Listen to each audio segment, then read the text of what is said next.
So, in our AC 103 class, what we're going to be looking at is finalizing Chapter 19, and I want to talk a little bit about Chapter 20. So there's going to be two videos. This video is going to be Chapter 19, recap of 19. So real quick recap of 19, and then we're going to go right into 20, and I'll probably make a second video for 20. So if I continue to look over things, that's because I'm looking at my book for my notes and stuff like that. So hope you're doing well, and let's begin. So on Chapter 19, we start talking about inductors. So we talked about inductors. And we know the symbol for an inductor is basically a coil wire like that. So it's an inductor, and this is a iron core inductor. So this is an iron core. This is just an inductor. Let's just call it L1. And let's call this L1 again too. And then you also have what we call a variable inductor. So if it has an arrow like that, that means it is a variable inductor. So hopefully we get that cleared up on that. Let's see what else. We know that if we induce a current through an inductor, and let's call this VDC, we know that current will actually start creating a magnetic field. Back in Chapter 14, Chapter 15, we talked about that. So, let's see what else.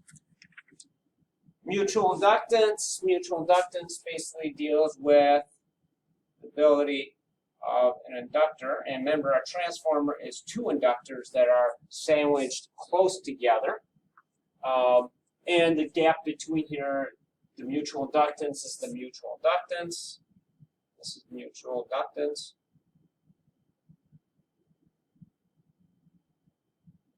The mutual inductance, this distance right here, the further away, the weaker the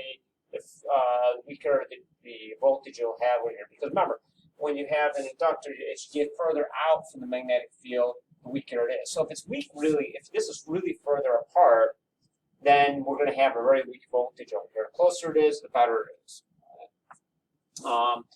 Let's see what else I want to throw here. We call this the primary. This is the secondary, PNS. The turns ratio is a 4-to-1. That means for every 4 turns here, we have 1 turn here. So this is a step down. Likewise, if it was actually a little different, let's say we have something with a 1-to-4 ratio right here. This would be a step up. This is primary and the secondary. This is a step up. And this is a step down.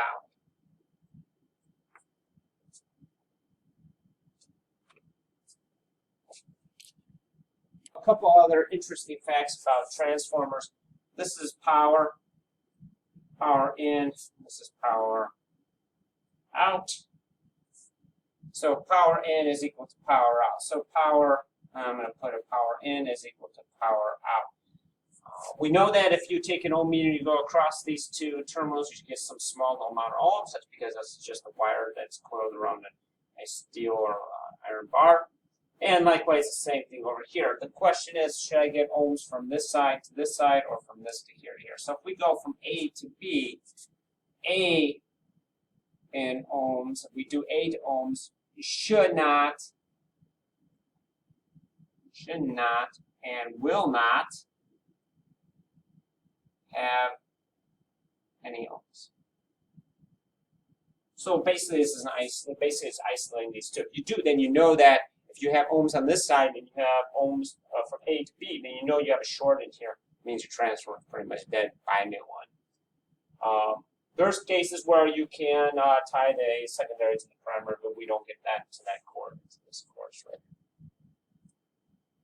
We got also equations. Number of turns in the primary to the number of turns in the secondary is equal to the voltage in the primary to the voltage in the secondary.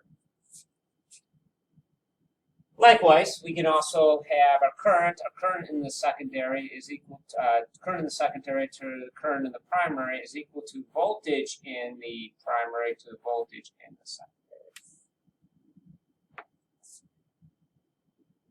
So at this point, we use these equations. We come up with some basic algebra, and we can actually come up with some equations we have. So, for example, if we want to find voltage in the secondary, well, we could do is voltage in the secondary, times by NP, number of turns in the primary, is equal to VP NS. So we could use that equation.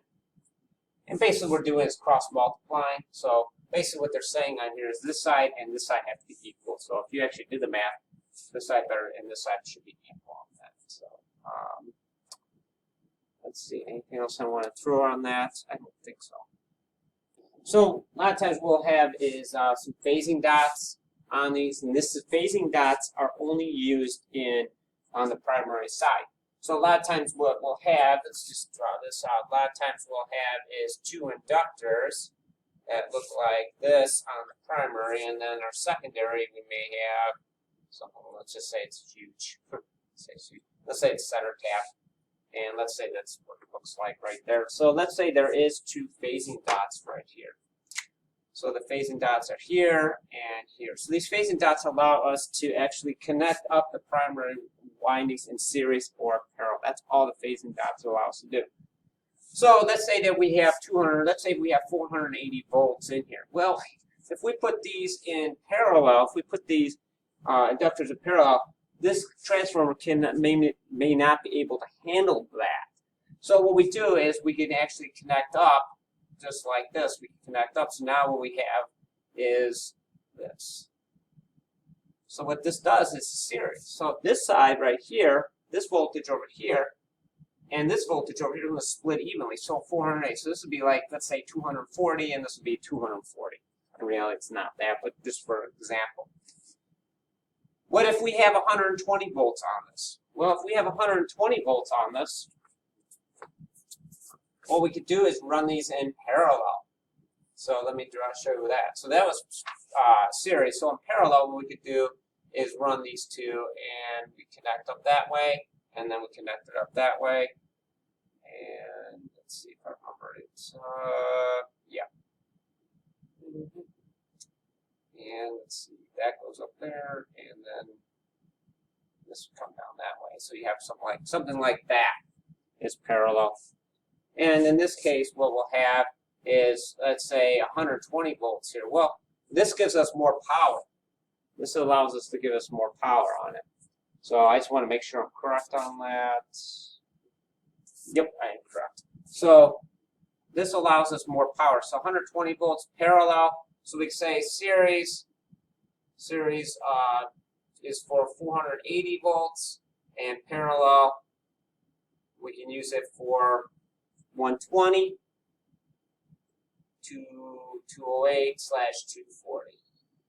So if you have any questions on that, just so now we get into what we call impedance of a transformer, and that's ZP and ZS. ZP is your ZP and ZS are in ohms, but ZP and ZS are what we call impedances. So what we look at when we're talking about impedances, what we want to do is we want to match the output impedance and the input impedance so we don't have any differences in that. So in order to do that, this is the equation for it. ZP over ZS, this is the square root of ZP over ZS is equal to NP over NS. If we square ZP, we come up with this nice little equation right here. So, and then we can actually say ZP is equal to NP over NS, square it of ZS. So when we look at this, ZS, the impedance, the output, is reflected back into the impedance of the primary. So please keep that in mind. Pay attention to 19.6 on some of the equations. These are the equations which you have.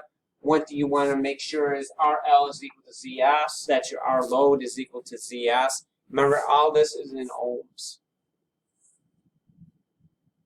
One thing I do want to point out about ZP and ZS is that what if the circuit was purely capacitive or purely inductive, or it had a combination of both inductive and capacitive components with resistive? Then you would have to use the equations that we're going to be moving forward with in order to solve for the impedances of these circuits. And we get into that. We already did that for capacitive, and you saw how that worked. So now we're looking at inductive. So, and then we'll get into it sooner, probably in the next couple weeks here. We'll get into RLC circuits, which actually talk about, okay, now we have a capacitor, inductor, and a resistor in the circuit.